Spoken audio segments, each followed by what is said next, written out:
kita berdiskusi. Mudah-mudahan tidak ada sekat, tidak ada burden untuk kita berdiskusi. Senyaman hadir hari ini di tengah-tengah kita.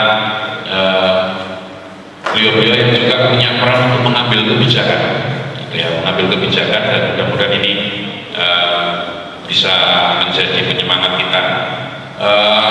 Hari ini hadir di tengah-tengah kita Ibu Amitya Ratnagani Siraduhita SS. Beliau Ketua DPRD Kota Malang periode 2024-2029. Mudah-mudahan tidak salah. Kalau dari belum beliau asli Malang ini, beliau termasuk saya juga mengenal beliau di sebelum Ketua Dewan itu di Komisi D yang sangat concern terkait dengan pendidikan, kesehatan, dan termasuk pariwisata juga. Jadi ini nanti jadi modal yang kuat untuk bisa berdiskusi. Berikutnya hadir juga di tengah-tengah kita Bapak Ginanjar Yoniwardoyo, di Komisi D, betul di Komisi D, dan sangat tepat juga karena juga terkait dengan pariwisataan. Dan terbaru beliau adalah, saya bilang terbaru, Bapak Ketua Kuartir Cabang Pramuka Kota Malang, ya. Dan yang berikutnya ada, saya manggilnya Mbak, kalau dipanggil Bu dia nggak terima, gitu ya. Juga lebih mudah, Mbak Lita dari Dispora Par yang hari ini hadir juga untuk mendampingi kita. Mohon bisa diberi tepuk tangan untuk narasumber yang hari ini hadir. Sekali lagi kita akan mendiskriminasikan bagaimana mengembangkan kait tangan, dan mudah-mudahan ini menjadi awal diskusi kita. Mungkin nanti sebelum diskusi Bu Ketua dan Pak Ginanjar mungkin bisa memberikan beberapa pengantar sebelum nanti kita membuka diskusi. Sekali lagi Bapak Ibu, ini kesempatan yang bagus menurut kami untuk kita bisa membangun komunikasi lintas stakeholder. Baik, untuk kesempatan pertama, saya berusaha tidak membatasi waktu karena supaya tidak terkesan kaku, jadi senyamannya saja. Assalamualaikum warahmatullahi wabarakatuh. Selamat pagi, salam sejahtera, shalom, swastiastu, namo buddhaya, salam kebajikan rahayu. Jadi kami hadir untuk bisa sharing bersama gitu. Apa yang kami lihat berkaitan tentang Kota Malang, khususnya hari ini kita akan membicarakan tentang kampung atau wisata heritage yang ada di Kota Malang. Spesifik kita bicara soal kayu tangan, karena memang yang sekarang ini sudah berhasil di branding adalah kayu tangan heritage. Namun terima kasih juga Pak Camat sudah menghadirkan beberapa Darwis yang ada di Kecamatan Lojen. Saya kira ini juga bisa kita sama-sama diskusi apakah nanti kemudian ada sesuatu yang bisa kita sama-sama diskusikan, kemudian apa yang perlu kita sama-sama bawa sebagai rekomendasi untuk kebijakan yang ada di pemerintah Kota Malang. Saya juga berterima kasih sudah hadir beberapa stakeholder penunjang seperti dari sisi financial, dari bank perbankan, kemudian ada juga dari PHRI yang siap menyambut kedatangan dari para pengunjung yang ada di luar kota ke Kota Malang. Saya ingin Bapak Ibu menggambarkan atau membayangkan ketika ke sebuah kota yang dituju pertama itu sebetulnya apa. Kalau saya pribadi, saya itu happy sekali untuk melihat lifestyle atau culture yang ada di sebuah kota tersebut. Culture itu ada banyak ya Bapak Ibu, jadi bagaimana penduduk aslinya itu kemudian mereka berkegiatan kesehariannya, kebiasaannya, kemudian mungkin dari sisi kebudayaannya, keseniannya, lalu kemudian yang utama adalah wisata gastronomi kalau menurut saya ya.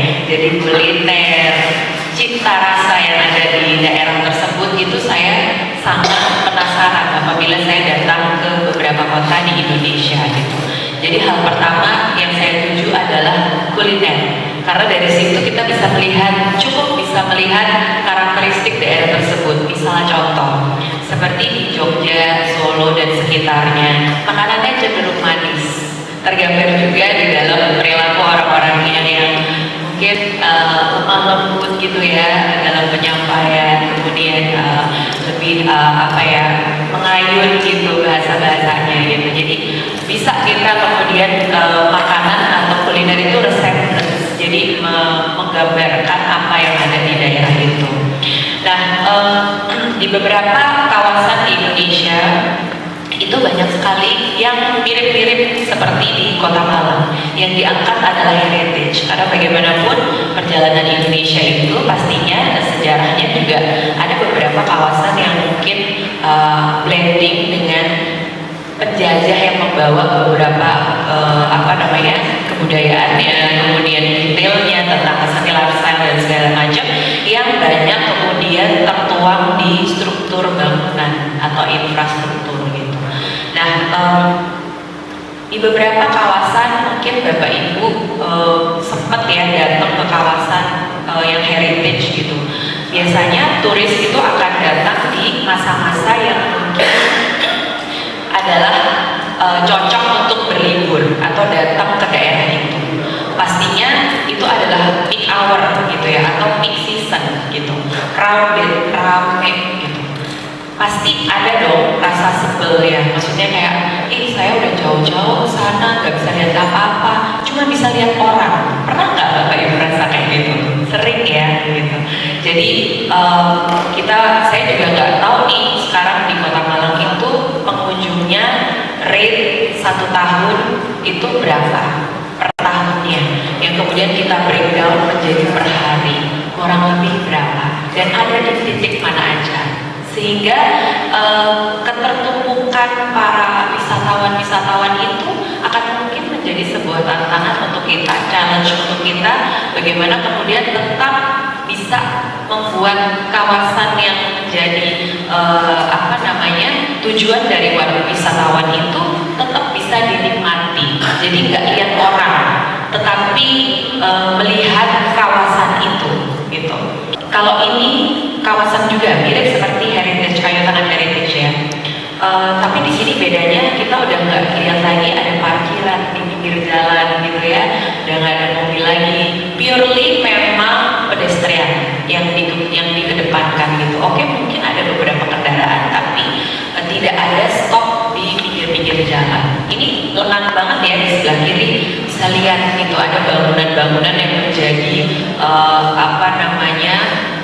titik tertariknya masyarakat yang ada di situ. Tapi kalau kita lihat sebelahnya, kira-kira agak tertutup juga gitu bangunan ini dan kawasan ini ketika orangnya benar-benar banyak sekali. Belum lagi kalau misalnya di situ ternyata ada mobil dan motor di kiri kanan. Nah, ini kan juga merupakan sebuah kurang cantik gitu wilayah. Sama juga halnya dengan Kota Tua Jakarta. Seperti kita lihat di kiri, kita betul-betul bisa melihat, oke, kawasannya memang begini, bangunannya bagus ya, ternyata bisa terlihat ada berapa window di situ, ada berapa jendela gitu. Tapi ketika itu betul-betul ramai dan tidak ada istilahnya fasilitas-fasilitas yang menunjang masyarakat untuk bisa kemudian nyaman, itu kita lihat ternyata ada banyak yang piknik di tengah jalan gitu ya di situ ya. Ini artinya kan berarti ada beberapa koreksi untuk supaya pengunjung itu nyaman.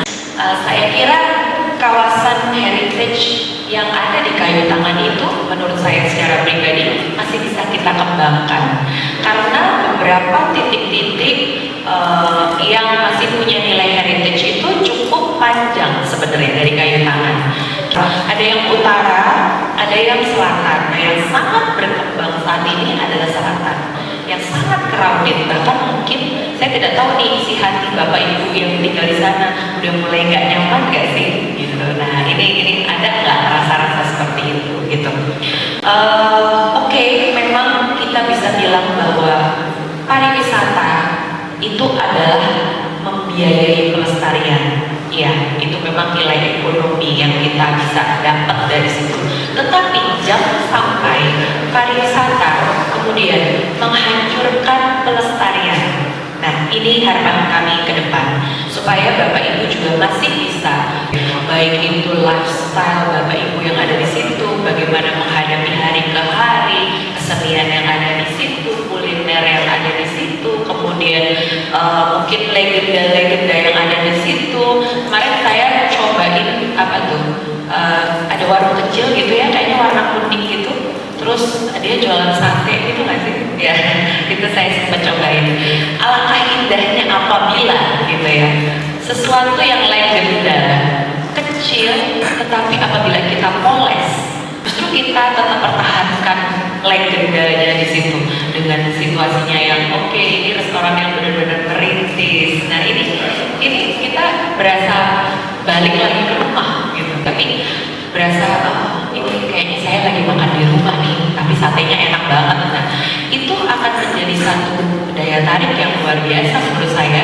Tidak perlu merubah secara fisik, tidak perlu merubah secara misalnya ibunya jadi mau dipakein apa gitu, enggak, ya udah normal aja, hanya diperbaiki mungkin dari sisi tempat duduknya kita perbaharui walaupun tetap ada heritage-nya gitu, tetapi itu menjadi salah satu daya tarik gitu. Jadi itu contoh gitu ya. Kemudian dari kawasan heritage itu sebetulnya masih bisa berkembang, ditarik lagi sampai ke daerah stasiun ya, masih bisa ditarik sampai ke sana. Kita punya DKM, ada gedung DKM di Springfield. Setelah itu ada Wisma Tumapel namanya. Itu adalah deretan yang menurut saya heritage, dan sekarang udah banyak tuh tempat kopi apa segala macam. Andaikan gitu ya oleh pemerintah kemudian tadi dibikin sebuah kawasan yang terintegrasi, itu nanti akhirnya bisa ke kampung biru misalnya, ke kampung putih misalnya, sehingga nanti kita bisa mempunyai sebuah kawasan yang cukup besar, tetapi ada nilai tarik dari masing-masing. Nah kita nanti boleh berdiskusi kira-kira kampung putih, kampung biru itu apa yang perlu kita tonjolkan gitu ya. Nah misalnya tadi saya sampaikan, kita tarik sampai ke stasiun, sampai ke kampung biru, kita punya DKM untuk stop pertama. Nanti di sana kita bikin pertunjukan yang reguler, tiap hari Senin ada apa, Selasa ada apa, Rabu ada apa gitu, karena DKM kita tuh ternyata ada juga loh daya tariknya, ya pameran, ya teater dan lain sebagainya, sehingga sebetulnya itu bisa kita mainkan sebagai salah satu instrumen untuk menunjang apa yang ada di kayu tangan heritage tanpa merusak esensi dari kayu tangan heritage itu sendiri. Jadi kita berikan tampilan-tampilan tambahan gitu. Berangkat lagi ke Balai Kota yang merupakan bangunan yang sangat heritage gitu ya. Saya nggak tahu apakah boleh tur di dalam situ barangkali gitu ya. Ini boleh ya berarti barangkali. Kalau gedung DPRD kayaknya nggak heritage gitu. Itu dibikin seolah-olah heritage aja gitu ya. Jadi Balai Kota. Kemudian mungkin sampai ke stasiun dengan bangunan lama, belok ke kanan kita ke Kampung Biru. Nanti kita lihat lagi apa nih di Kampung Biru. Harapannya nanti begitu sudah kawasan ini kemudian kita kembangkan kembali dan kita sempurnakan kembali, baik itu dari sisi kebijakannya, dari sisi pelakuannya, dari Bapak Ibu sekalian yang menjadi pelaku di sana, kemudian penataan secara holistik, baik juga itu anggaran, berharap nanti ditangkap oleh Tourism Information Center atau tourism agent yang ada di Kota Malang gitu. Karena saya juga belum melihat tourism agent ini kemudian saya nggak tahu kalau secara online ya, mungkin karena saya bukan turis dari Kota Malang sehingga saya juga nggak pernah juga pakai gitu ya. Barangkali itu kemudian bisa menjadi satu pemantik untuk wisatawan yang ada sebenarnya di kawasan heritage itu, gaya hidupnya itu seperti apa aja sih yang bisa kita lakukan, termasuk pertunjukan atau yang ada di masing-masing titik itu dengan jadwal dan lain sebagainya. Mungkin itu Bapak Ibu yang bisa saya sampaikan untuk di awal. Intinya dengan perjalanan kayu tangan heritage yang awalnya dapat dana di angka ya Pak Wilstar ya kalau nggak salah, di angka, kemudian ada pendampingan dari pemerintah kota. Kami berharap ini tetap kemudian bisa menjadi nilai-nilai yang cukup baik untuk masyarakat dengan tidak